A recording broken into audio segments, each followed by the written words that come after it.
bisnis seperti apa, termasuk juga di dalamnya boundary atau ruang lingkupnya. Nah, sekarang mungkin kita fokus pada bentuk pemodelannya. Untuk toolsnya sendiri,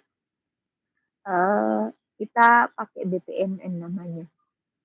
Jadi untuk hari ini kita akan bahas pemodelan proses bisnis menggunakan BPMN. Mungkin yang sudah cek di Classroom mungkin sudah lihat slide-nya seperti apa. Sabar ya, saya sudah cari karena saya sedang menggunakan HP. Bisa cari dulu materinya. Ini tadi nih. Loh, saya buka lagi. Di mana dia berada? Oh ini. Lagi. Sabar ya, dia lemot.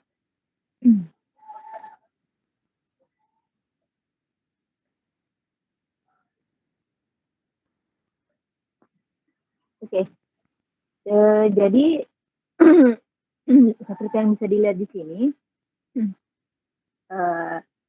kita bahas tentang BPMN. Jadi pemahaman awal dulu BPMN itu seperti apa. Nah, ini ada introduction-nya, elemen simulasi dan petunjuknya. Jadi untuk tools-nya kalian bisa pakai di Kaki untuk pembuatan BPMN-nya sendiri. Untuk komponen di dalam BPMN di sini paling tidak ada beberapa bagian penting yang harus dipaham, seperti ada yang namanya aktivitas, ada gateway, ada swimlane, ada artifact. Termasuk juga ada connection object di sini. Jadi untuk mengenal terkait elemen-elemennya sendiri, jadi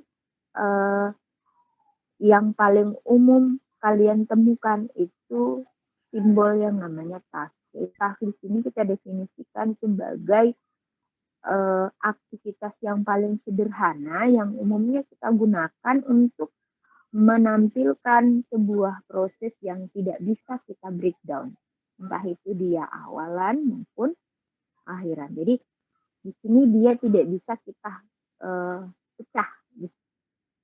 Nah, untuk jenis-jenis task di sini ada banyak. Salah satunya ada task untuk user, ada yang namanya manual proses, ada layanan, termasuk itu penerimaan maupun pengiriman informasi, ada script, referensi, dan rule. Nah, di dalam aktivitas itu sendiri, kalian bisa memilih tergantung bentuk proses bisnis apa yang kalian mau gambarkan. Terus, yang kedua, di dalam aktivitas itu ada subproses. Nah, perbedaan utama dengan task, kalau task di sini tidak bisa dipecah, kalau subproses itu bisa dipecah. Contoh, di dalam menu, umpamanya saya kasih contoh saja. Nah, sistem informasi penjualan. Di dalam sistem informasi penjualan ada submenu transaksi. Kan? Ketika Anda memencet transaksi, maka akan ada pilihan di dalamnya. Nah, itulah yang kita masuk ke proses. Jadi dari proses atau task transaksi, kita bisa pecah lagi ke dalam beberapa bagian, entah itu pembelian maupun penjualan. Kurang lebih seperti itu. Ada lagi yang namanya embed to process. Ini dia tergantung dari parent proses yang ada di dalam swimlane-nya. Entah itu aktornya atau prosesnya. Ada lagi yang namanya subproses yang bisa kita gunakan kembali. Terus yang kedua ada gateway. Kalau kalian terbiasa menggunakan atau menggambar flowchart, pasti tidak asing lagi dengan yang namanya segitiga. Segitiga. Ini yang belah ketupat. Nah, ini dia biasanya untuk memberi option atau pilihan.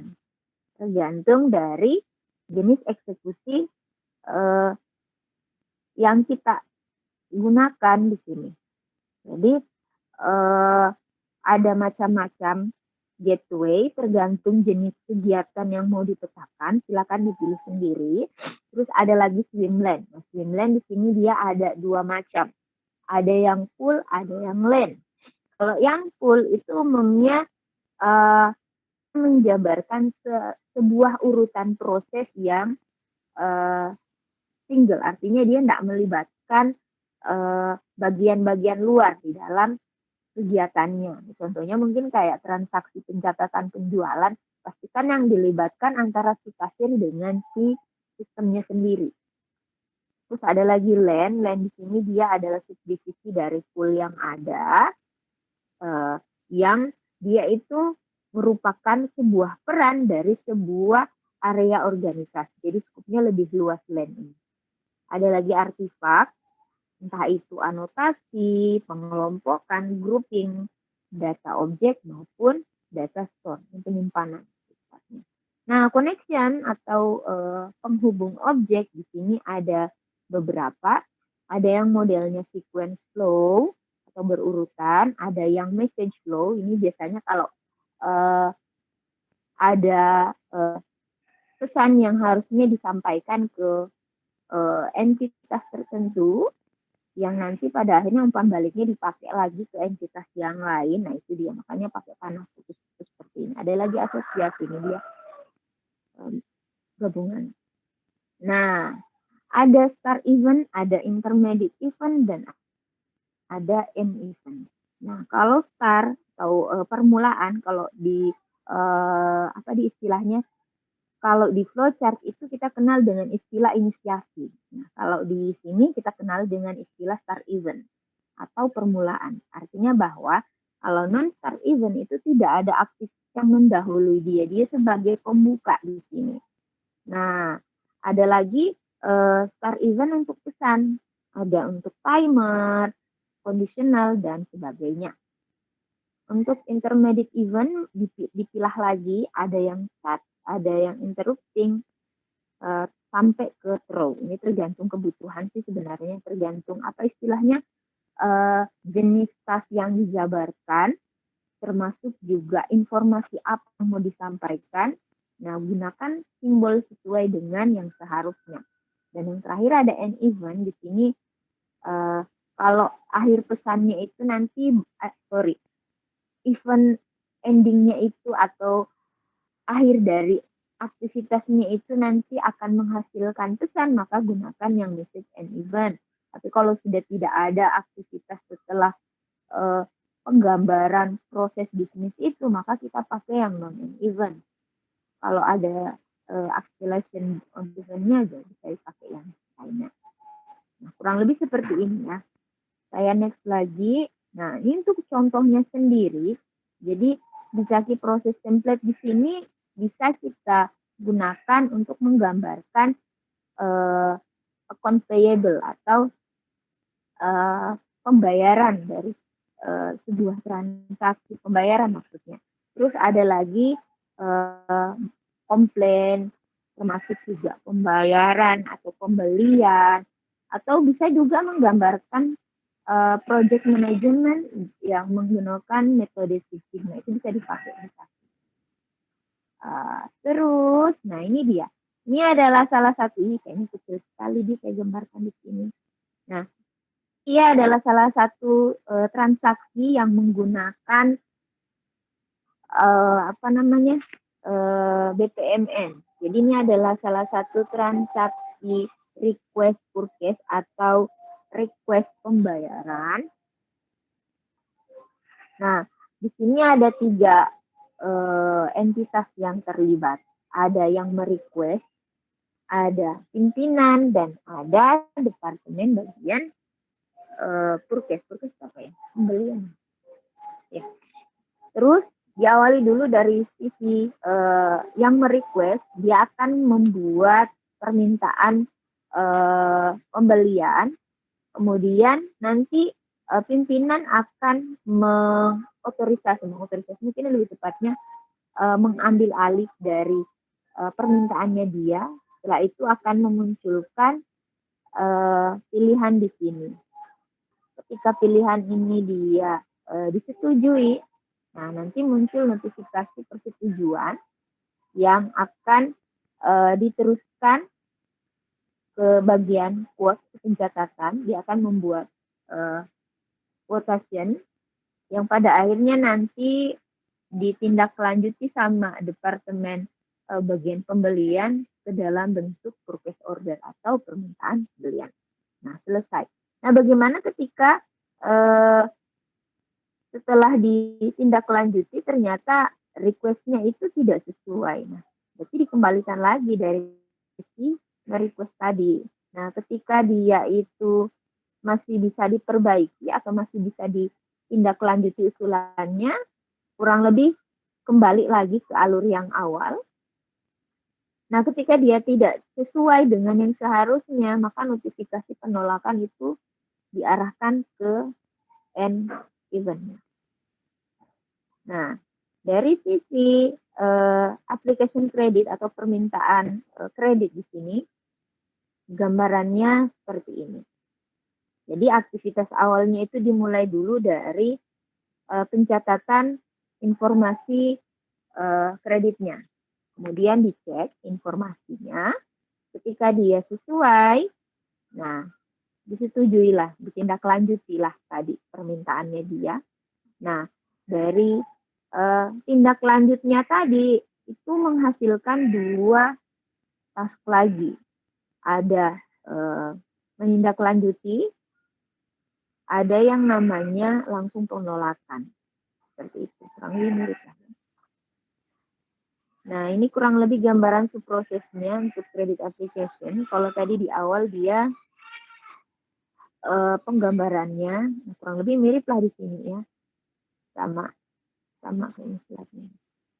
Nah, kalau di sini adalah proses untuk mengecek informasi dari si pemohon tadi. Jadi diawali dulu dari aktivitas pengecekan apakah benar permintaannya ini sesuai. Ketika dia ya, berarti dia masuk dalam catatan blacklist. Ya, kalau dia ada di dalam komponen blacklist ya mau tidak mau dicatat sebagai alasan penolakan kreditnya tadi. Nah, ketika permintaannya ternyata itu sesuai atau dia tidak terdaftar dalam nasabah yang kredit macet atau blacklist, nah muncul lagi optional pilihan. Nah, apakah dia itu benar-benar sesuai usulan permintaannya, dananya sesuai enggak dengan kapasitas jaminannya. Nah, ketika sesuai, maka dia langsung oke. Tapi ketika dia itu tidak sesuai, nah maka dia masuk lagi ke dalam informed reason for rejection. Itu alasan untuk menolak kreditnya dia.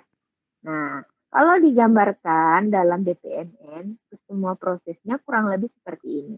Jadi diawali dulu dari pencatatan loan application information atau ibaratnya permintaan kreditnya dia, kemudian ditindaklanjuti sampai akhirnya bermuara pada penolakan atau penerimaan. Nah, ini kurang lebih gambaran untuk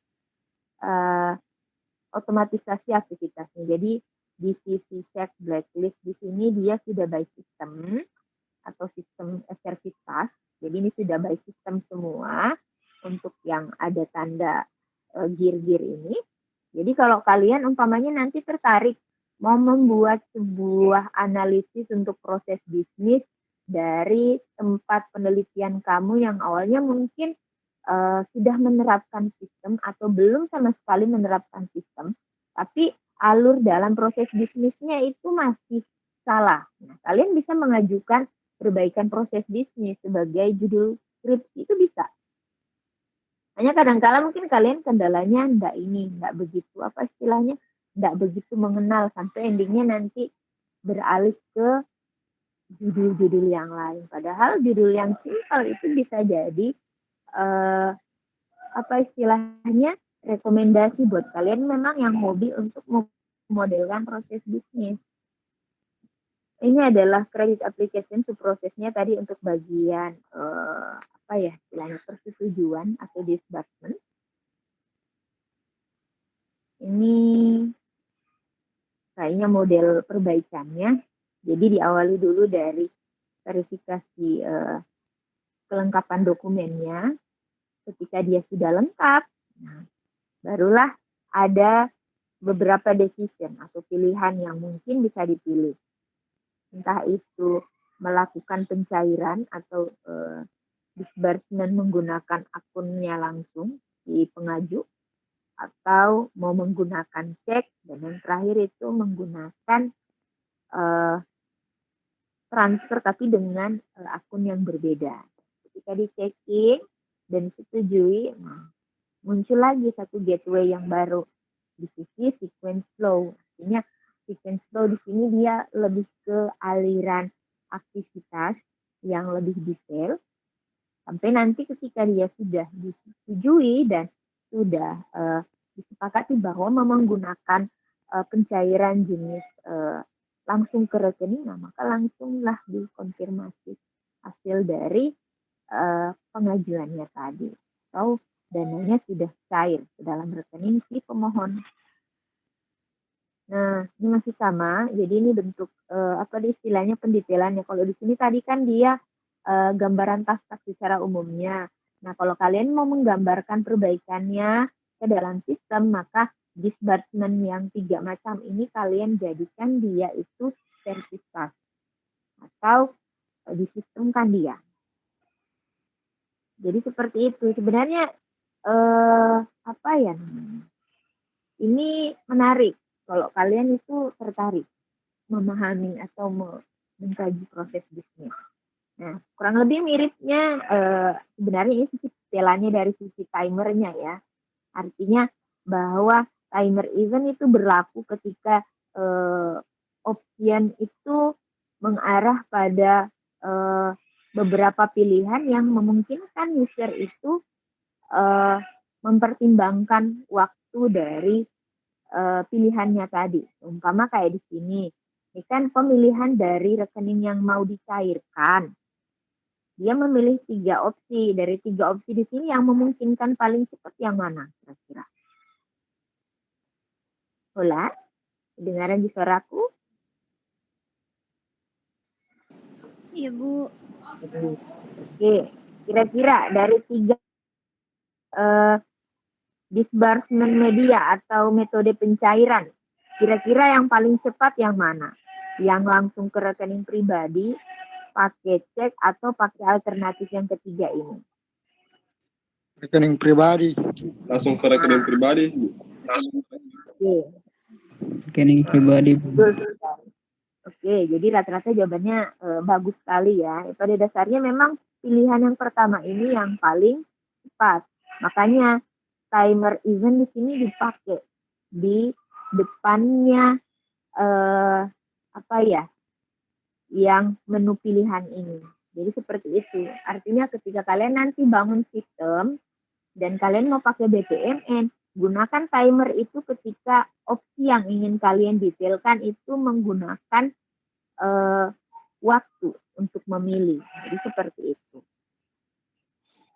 Nah, ini masih sama, masih penyederhanaan dari salah satu intermediate event tadi, khususnya layanan kredit.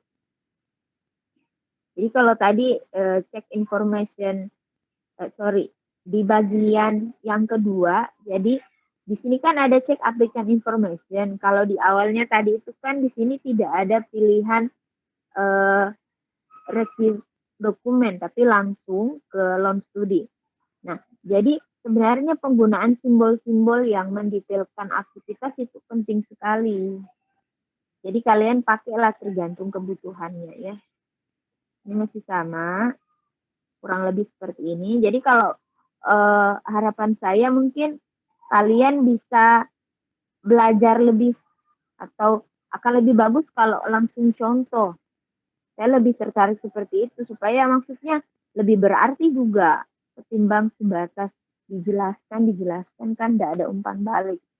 Nah, mungkin lebih baiknya Saya skip dulu ini slide-nya, nah karena kayaknya agak banyak ini. Saya skip saja. Saya kembali dulu ke room. Room di mana Kak room? Ya. Saya berhenti berbagi dulu. Jadi dari materi yang barusan saya jelaskan, harapan saya coba kalian itu membuat sebuah kelompok kecil, di mana satu kelompok itu 2 orang. Kalian membuat satu bentuk diagram BPMN dan masing-masing kelompok minggu depan presentasi. Ingat, jadi cari proses bisnis yang paling simpel saja supaya saya bisa menilai langsung. Jadi ketika nanti tugasnya sudah selesai, mungkin saya buat satu assignment tugas, kalian upload di sana diagram yang sudah kalian buat, nanti ketika presentasi langsung nilainya bisa kelihatan. Dan ada lagi istilahnya bilang, Ibu saya lupa, ada alasan. Karena ini hanya langsung membuat diagram. Terusnya pakai apa? Pakai Bizaki. Bizaki itu bisa di-download langsung. Buka saja, searching ke Google. Nanti tinggal kalian mencari diagram yang kalian mau, ya. Tapi paling tidak install dulu Bizaki supaya bisa make atau membuat diagram BPMN.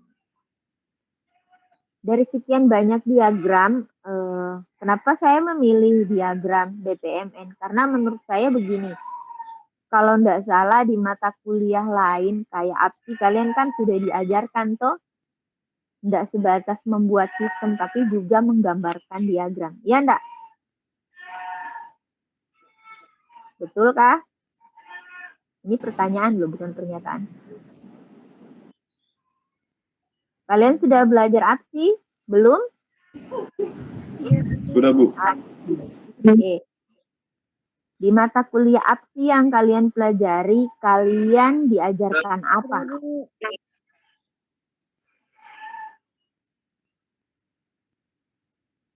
Kalian diajari apa di APSI? Ada yang masih ingat materinya? Membuat diagram, Bu. Diagram apa yang diajarkan? Oke, diagram konteks. Apalagi?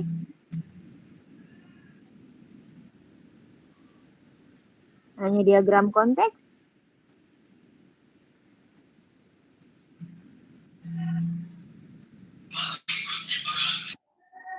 Hanya diagram konteks saja yang diajarkan? Yakin? Dari yang ajar UML? UML juga, Bu. UML juga, Bu. Oke, berarti dari yang sudah kalian dapatkan, dengan kata lain, kalian sudah ada pemahaman tentang penggambaran proses bisnis. Nah, jadi untuk langkah awal, saya mungkin bahas BPMN dulu. Setelah itu nanti ke depannya, kalau memungkinkan waktunya, kita bisa bahas UML dan DSD. DSD kan dia biasanya panel sama flowchart. Harapan saya, pilihlah tools yang istilahnya terbaru. Bukan berarti bilang tools yang lama enggak bagus, bukan. Kita di sini mau dapat kebaharuan dari sisi pemodelan, tapi juga dapat ilmunya, enggak sebatas ibaratnya baru saja. Tapi kalau untuk UML, ya tetap kita ajarkan. Untuk toolsnya nanti kita pakai Star UML. Jadi harapan saya untuk online, usahakan nanti online-nya pakai laptop. Nah, karena diagramnya saya mau lihat penggambaran yang memang murni kamu buat sendiri. Nggak sebatas habis di screenshot, habis itu diperlihatkan. Ya siapa yang tahu itu gambar kok bikin dengan kok dibikinkan atau kok copot dari internet, kan kita nggak bisa lihat buktinya. Jadi minggu depan seperti itu. Nah, satu kelompok 2 orang. Untuk assignment-nya nanti saya coba buat. Paling tidak koordinasi dulu sama laporkan di mana? Di grup. Satu kelompok anggotanya siapa saja. Jadi nanti ketika tugasnya sudah di-upload, nah, nilainya bisa langsung kelihatan di hari presentasi itu karena saya menilainya langsung. Oke? Kira-kira bisa gitu Iya, Bu. memilih sendiri teman sekelompoknya? Bisa, Bisa, Bu. Bu. Oke, mungkin lebih bagus seperti itu karena kalau saya yang pilihkan nanti takutnya yang aktif hanya sebagian, sisanya nanti baku harap. Seperti itu. Jadi awal tugasnya kalian bikin diagram BPMN dulu. Nggak perlu panjang-panjang, simpel nggak masalah. Yang penting itu barang ada awalnya, ada prosesnya, ada akhirnya. Toh? Kalau ini ada pertanyaan terkait materi, silakan. Jadi materinya ada di ini, nah di classroom, silakan dibuka-buka. Ada pertanyaan enggak sebelum masuk ke tugas? Ada? Izin bertanya, Bu. Oke, silakan Wahyu. Terkait tugasnya, Bu, kan disuruh untuk membuat sebuah diagram yang seperti ini. Kemudian yang istilahnya akan proses penggambarannya ini, Bu, digambar manual di kertas lalu difoto atau menggunakan aplikasinya, Bu? Terima kasih. Oke, jadi untuk diagram BPMN-nya, terima kasih, nah pertanyaannya bagus. Jadi untuk gambar BPMN-nya ya pakai laptop lah. Jadi nanti pada saat presentasi harapan saya kamu on-nya pakai laptop. Karena yang saya mau lihat itu gambar yang kamu buat di aplikasi Bizaki. Jadi langkah awal install dulu Bizaki. Setelah itu pilih proses bisnis apa yang kamu mau buat. Ya, tapi pasti pertama sebelum dibikin di laptop kan bikin konsep kasar dulu di Note. Nah, itu dia. Kemudian setelah jadi diagram BPMN-nya di dalam laptopmu, save filenya dan presentasikan itu minggu depan. Seperti itu. Bisa dipahami ya harapan saya? Bisa, Bu. Jadi seperti itu. Untuk penggambarannya saya tidak minta terlalu banyak prosesnya. Yang simple saja tidak masalah. Contohnya, kayak kamu mau menggambarkan proses bisnis untuk pemesanan tiket pesawat atau pemesanan makanan di warung. Itu bisa. Tidak perlu terlalu kompleks kayak mau membuat proses pemesanan, proses konfirmasi, proses yang kesemuanya itu barang kalau digambarkan dalam diagram sangat besar atau sangat banyak. Saya tidak minta yang seperti itu. Cukup satu alur saja yang simple. Tapi kamu bisa jelaskan itu dengan baik. Sudah cukup. Oke. Seperti itu ya. Iya, Bu. Oke. Jadi untuk hari ini mungkin seperti itu dulu. Saya harapanku di mata kuliah ini kita lebih banyak praktek, nah, karena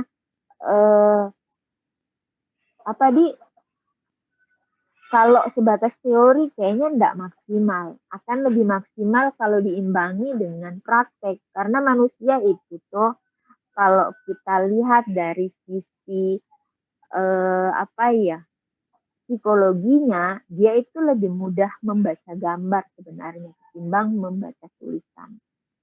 Jadi mending kita imbangi membuat gambar dan menerjemahkan gambar ketimbang hanya mencatat dan berlalu begitu saja.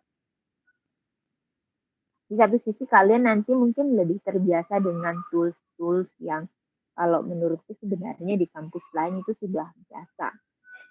Kalau di kita mungkin kayaknya masih baru sebenarnya.